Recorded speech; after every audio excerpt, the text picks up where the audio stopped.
So very good morning. आज अपन अपने lecture में बात करने वाले हैं ब्लड के बारे में। अपनी सर्कुलेटरी सिस्टम की सीरीज चल रही है, उसमें अपना लेक्चर नंबर 2 है। इससे जस्ट पहले अपन ने जो अपनी डाइजेस्टिव सिस्टम है, रेस्पिरेटरी सिस्टम है, इसको अपन ने कंप्लीट कर लिया था। इसके अपन ने कंप्लीट सीरीज चलाई थी। पूरे के पूरे डाइजेस्टिव सिस्टम को अपन ने पढ़ लिया, पूरे के पूरे कंप्लीट अपन ने क्या पढ़ लिया, रेस्पिरेटरी सिस्टम पढ़ लिया। अब अपन ने 3rd नंबर की सीरीज है उसको स्टार्ट किया है, जिसका नाम है सर्कुलेटरी सिस्टम। और सर्कुलेटरी सिस्टम में ये अपना लेक्चर नंबर 2 है, जिसके अंदर अपन बात करेंगे ब्लड के बारे में। इससे पहले आप चैनल पे नए, अभी तक आपने चैनल को सब्सक्राइब नहीं किया है तो सब्सक्राइब कर लीजिए। ऐसी ही वीडियोस आपको इस चैनल पर देखने को मिलती रहेगी।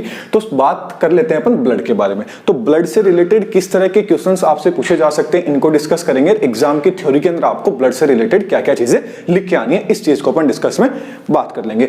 तो देखिए, सबसे पहले बात करते हैं ब्लड के बारे में कि आखिरकार ब्लड क्या होता है। सर्कुलेटरी सिस्टम का पार्ट स्टार्ट होता है फर्स्ट लेक्चर में। तो देखिए, अपन ने जो ओपन सर्कुलेटरी सिस्टम क्या होता है, क्लोज सर्कुलेटरी सिस्टम क्या होता है, इस चीज को पढ़ लिया था। एंड सर्कुलेशन में सबसे पहले अपन को बात करनी पड़ेगी किसकी, ब्लड की। तो ब्लड क्या होता है, एक स्पेशलाइज्ड कनेक्टिव टिश्यू होता है। क्या होता है, एक स्पेशलाइज्ड कनेक्टिव टिश्यू होता है ब्लड। अब ब्लड का कलर कैसा होता है आपसे पूछ लिया जाए तो ब्लड का कलर क्या होता है, सीधी सी बात है, रेड कलर का होता है। ब्लड की पीएच कितनी होती है, तो ब्लड की पीएच कितनी होती है, 7.4 होती है। कई बार आपको ब्रैकेट में ये भी देखने को मिल जाएगा, सिर्फ 7.4 पीएच नहीं देखे, ऐसा दे दिया जाए कि लाइटली एल्केलाइन होता है। तो क्या होता है, 7.4 इसकी पीएच होती है, मतलब क्या होता है, लाइटली एल्केलाइन होता है ये। इसके बाद में इसकी वेट पूछ लीजिए कि ह्यूमंस का इसका मतलब ब्लड का ओवरऑल बॉडी में कितना होता है।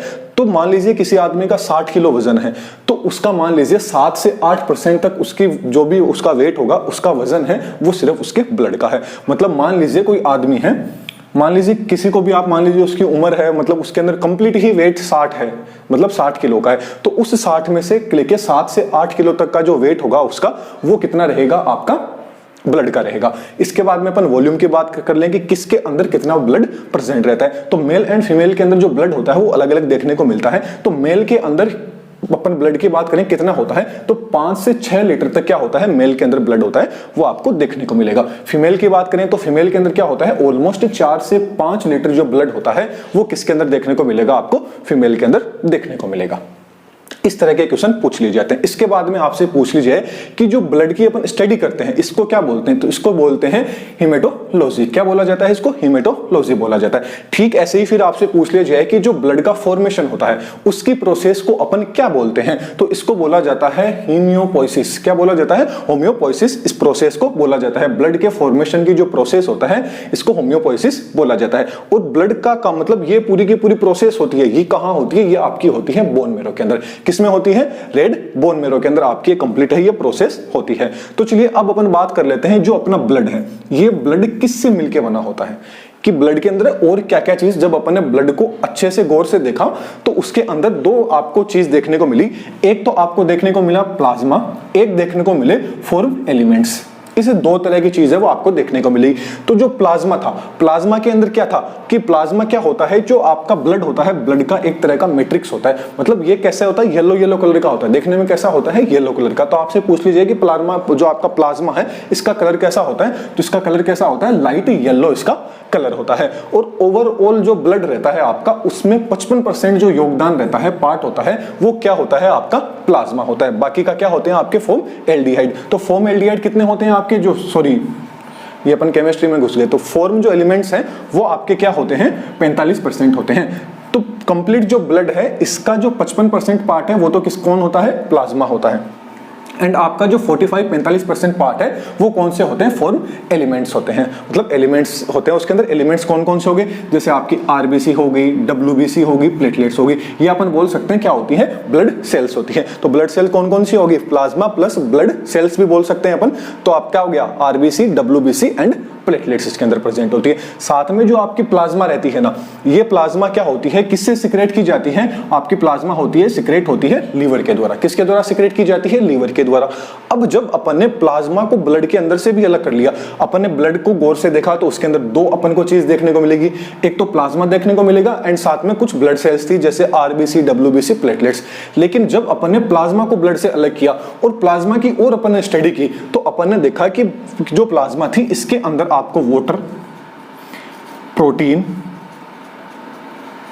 वाटर मिलेंगे, प्रोटीन मिलेगा, साथ में कुछ आपको एलिमेंट्स भी देखने को मिलेंगे। कुछ ऐसे बोल सकते हैं अपन की अदर सब्सटेंस है, जैसे आपका आयरन हो गया, अदर जो बहुत सारी चीजें होगी वो सारी की सारी क्या थी, इसमें थी। लेकिन जो पूरा का पूरा प्लाज्मा था, मतलब जो प्लाज्मा है, प्लाज्मा के अंदर जो वाटर है, इस वाटर की परसेंट बात करें तो 90 से लेके 94% तक, सॉरी 92% तक क्या था आपका वाटर था, किसमें, प्लाज्मा के अंदर। एंड बाकी का जो 3 से 4% मतलब कितना, 6 से लेके जो 8% तक था वो आपका क्या था, प्रोटीन वाला पार्ट था। और इसके अलावा जो अदर चीजें थी, अदर सब्सटेंस की बात करें तो वो 1 से लेके 2% तक क्या थे, वो आपके अदर सब्सटेंस थे। अब जो आपका प्रोटीन था, इस प्रोटीन के अंदर भी 3 चीजें देखने को मिली। प्रोटीन था, इस प्रोटीन में भी 3 चीजें देखने को मिली। कौन कौन सी, एक तो आपको देखने को मिली आपकी एल्बुमिन, क्या देखने को मिलेगी, एल्बुमिन। दूसरी देखने को मिली ग्लोब्यूलिन, दूसरी कौन सी चीज देखने को मिली, ग्लोब्यूलिन। तीसरी देखने को मिली फाइब्रिनोजन, क्या देखने को मिला, फाइब्रिनोजन एंड प्रोथ्रोम्बिन।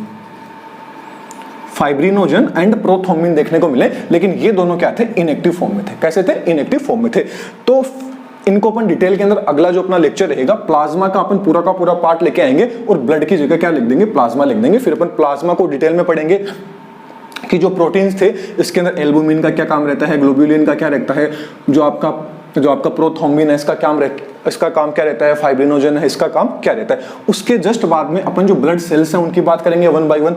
जैसे आरबीसी का फंक्शन क्या रहता है, आरबीसी का फंक्शन रहता है ऑक्सीजन का ट्रांसपोर्ट करने। एकदम जनरल बेसिक चीज बता रहा हूं कि आरबीसी का फंक्शन रहता है। आपसे पूछ ली जाएगी आरबीसी का क्या काम है, तो ये सीधी सी बात है, ब्लड का क्या करता है, जो आपकी ऑक्सीजन होगा उसको ट्रांसपोर्ट करने का काम करता है। फिर आपसे पूछ ली जाएगी जो आपकी डब्ल्यूबीसी है इसका क्या काम रहता है, तो डब्ल्यूबीसी का काम रहता है आपकी जो डिफेंस मैकेनिज्म होती है, मतलब मान लीजिए कोई भी बैक्टीरिया वगैरह आ गया, उनको किल करना और क्या करना, मेमोरी रखना उसकी कि फिर से वो आ जाए तो फिर से उसको किल कर देना। ये किसका काम रहता है, डब्ल्यूबीसी का। फिर पूछ लिया जाए कि प्लेटलेट्स का क्या काम रहता है, तो ब्लड की जो क्लोटिंग होती है उसका क्या काम रहता है, ब्लड को क्लोट कराने का काम किसका रहता है, आपके प्लेटलेट्स का। मान लीजिए कटवट लग गया आपके, तो ब्लड को क्या करना होगा, रोकना पड़ेगा, तो ब्लड को रोकने का काम किसका रहता है, प्लेटलेट्स का। इनको भी अपन वन बाय वन एक पर्टिकुलर वीडियोस के अंदर इनको भी डिस्कस कर लेंगे। तो आज अपना जो मेन फोकस था वो किसके ऊपर था, ब्लड, कि ब्लड के अंदर किस तरह के क्वेश्चन पूछ लिए आपको जा सकते हैं, एंड ब्लड के अंदर क्या क्या 2 चीजें प्रेजेंट होती है। इन दोनों को अगले लेक्चर में अपन डिटेल के अंदर डिस्कस करने वाले हैं। तो इसके जो कंप्लीट नोट्स हैं वो आपको टेलीग्राम पे मिल जाएंगे। आप टेलीग्राम से के जो भी इनके नोट्स हैं वो डाउनलोड कर सकते हैं। इसके अलावा आपको कोई डाउट हो तो आप कमेंट बॉक्स में मेरे से पूछ सकते हैं। और आप चैनल को है ना सब्सक्राइब कर लीजिए, ताकि आपको जो भी अपन क्या पढ़े, प्लाज्मा पढ़े, जो अपने ब्लड सेल्स हैं इसको पढ़े, तो इसकी नोटिफिकेशन आपको मिल सके। तो चलिए नेक्स्ट लेक्चर में फिर मिलेंगे। Thank you.